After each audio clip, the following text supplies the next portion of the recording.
Bonjour, je suis Colette de Vegan Bio et aujourd'hui je vous propose une petite gourmandise. Alors ce sera des cookies aux amandes qui seront épicés. Alors les épices vous les choisirez, je vais vous montrer ce que j'ai moi pris. Alors il vous faut une tasse de farine d'amande, on va dire, mais ça peut être les amandes que vous achetez en poudre dans votre boutique, ou ce qui vous reste, si vous faites des laits d'amande, vous avez l'habitude de faire du lait d'amande, vous avez la pulpe qui reste. Alors vous pouvez soit la congeler, soit la faire sécher si vous avez un déshydrateur ou un four qui descend suffisamment bas, et quand vous une fois qu'elle est sèche, vous pouvez la garder dans des bocaux hermétiques et ça vous sert de farine pour faire des gâteaux comme cela. Ou alors vous prenez des amandes et si vous avez la possibilité de les faire tremper pour entamer le processus de germination et ensuite de les sécher, évidemment c'est encore mieux. Donc au choix. L'essentiel c'est d'avoir une poudre d'amande, une farine d'amande. Ensuite 2 tasses d'avoine.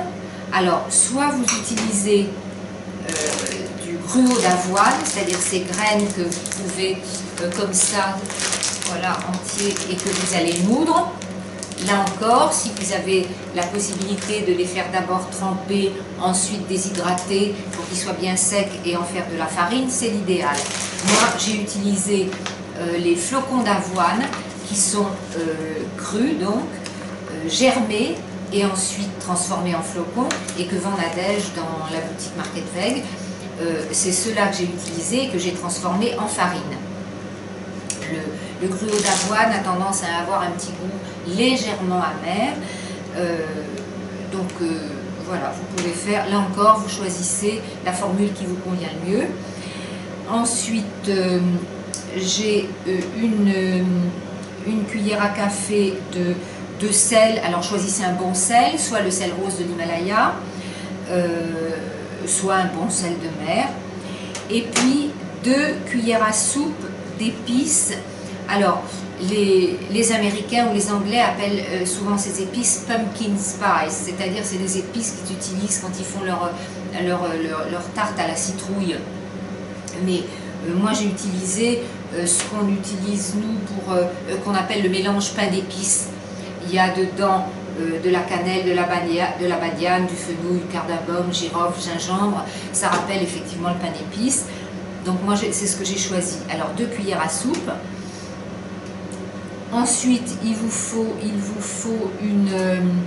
une tasse de beurre d'amande ou de purée d'amande. Alors celle-ci est de la purée d'amande crue, celle qui est en vente aussi chez Market Veg. Purée d'amande crue, c'est-à-dire que les purées d'oléagineux, souvent, elles n'ont pas forcément été chauffées, mais le processus de transformation en purée fait chauffer, alors que celles qui sont vendues avec le label cru ont été transformées en purée avec des ventilateurs qui maintiennent la température basse. Alors une demi-tasse de sucrant. Alors de préférence du miel, il y a des très bons miels chez Market Veg, il y a une miel de Balloflurin, mais enfin il y en a d'autres ailleurs. Vous connaissez peut-être des petits apiculteurs autour de chez vous qui ne trafiquent pas leur miel et c'est très bien. Je n'avais plus de miel, donc moi j'ai utilisé du sirop d'agave, c'est pas l'idéal. Vous pouvez remplacer par du sirop d'érable aussi, qui n'est pas un produit cru, le sirop d'érable. Le miel peut l'être, le sirop d'agave n'est pas cru non plus. Et le sirop d'érable va donner un petit goût agréable pour ceux qui le connaissent. Ensuite, il y a 2 cuillères à soupe d'huile de coco. Alors l'huile de coco, on en a souvent parlé, Nadège ou moi, donc je ne vais pas redonner l'explication. Vous la trouverez de toute façon sur le site Market Veg, le lien sera sous la vidéo. Ne pas confondre huile et purée, ce sont 2 produits différents. Donc qui a été comment dire, fondu, parce que sinon à l'état à température ambiante, quand c'est au-dessous de 25, 28, 25 degrés, ça ressemble à un beurre, mais c'est pas un beurre, hein. Donc là c'est fondu. Un peu de vanille, et ceux qui ont l'accès à de l'extrait de sirop d'érable, bon, vous pouvez en ajouter quelques gouttes. Moi, en France, j'en ai pas. Donc voilà, alors maintenant on va mélanger. Vous pouvez tout faire ces mélanges à la main, mais pour des facilités de travail, on va dire, je vais mélanger d'abord dans un mixeur à la main S, comme ça, hein. Tous les ingrédients secs d'abord. Alors, les amandes, l'avoine, les épices à pain d'épices, le sel, voilà. On va faire un mélange.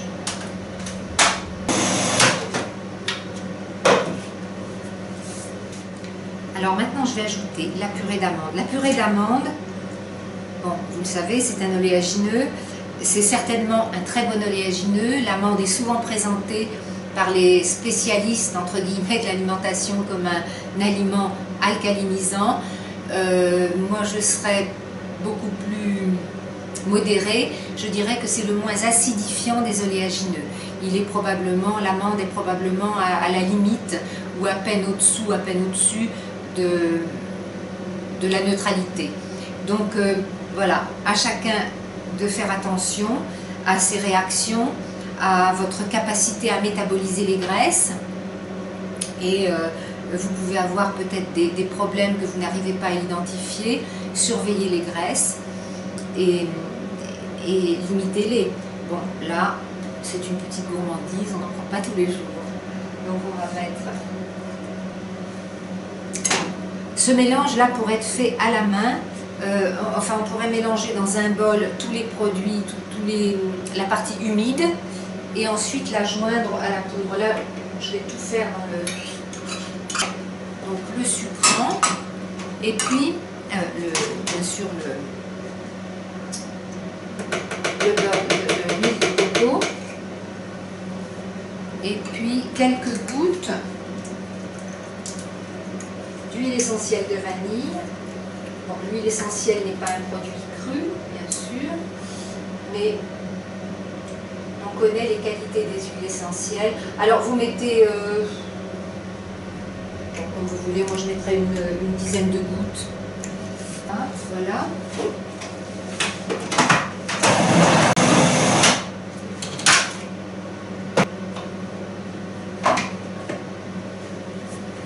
Voilà, ça me paraît assez mélangé, c'est assez rapide, hein. En quelques secondes, tout est mélangé.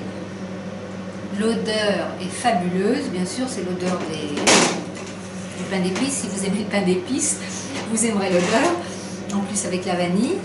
Voilà, et maintenant, on va faire les petits... Alors voilà, maintenant je vais préparer les cookies. Alors vous faites des petites boules de la taille que vous voulez. Là, j'ai pris une cuillère à glace, je prends à peu près la moitié de la...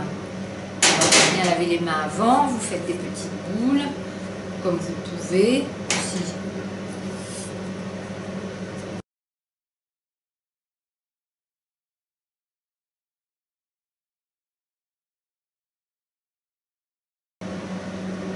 Alors voilà, ça m'a fait un plateau. Bon, j'en ai fait, ils sont très irréguliers. J'en ai fait des plus petits pour satisfaire ma dent sucrée quand elle se manifeste. Et maintenant, je vais le mettre au déshydrateur. Donc si vous avez un four qui descend suffisamment bas, disons, il faudrait qu'il puisse descendre à 50 degrés, quoi. Je sais que certains le peuvent. Il faudrait les mettre pendant 1 heure à 60-65 degrés, parce que c'est encore très humide, donc il n'y a pas de problème. Et au bout d'1 heure, vous les descendez à 40-45 pendant 2 heures.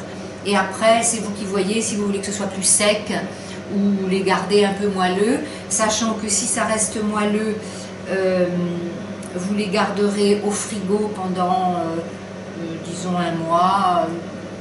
S'ils ne sortent pas du frigo, 1 mois, peut-être même 2 mois. Mais au-delà, il vaudrait mieux les congeler. C'est ce que je fais en général, comme ça, j'ai pas besoin de me soucier de la durée. Je les congèle et quand j'en ai envie, j'en prends un. Je vais les mettre maintenant au déshydrateur.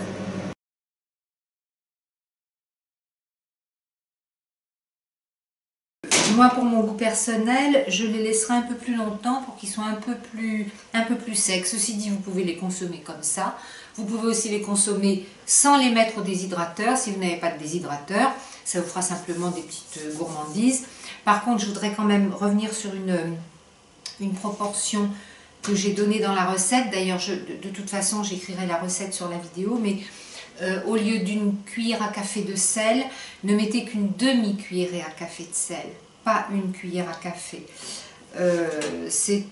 Bon, ça peut plaire à certains. S'il y a des Bretons parmi vous, ils aimeront peut-être le sel.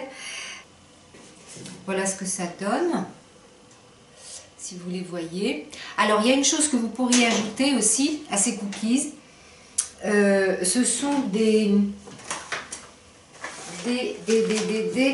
cacao nibs. Alors, ce sont des éclats de fèves de cacao. Si vous aimez, mélanger à la pâte, ça pourrait être intéressant. Ça va apporter du croquant, le goût de chocolat pour ceux qui aiment. Et là, pour le coup, c'est un chocolat complètement naturel.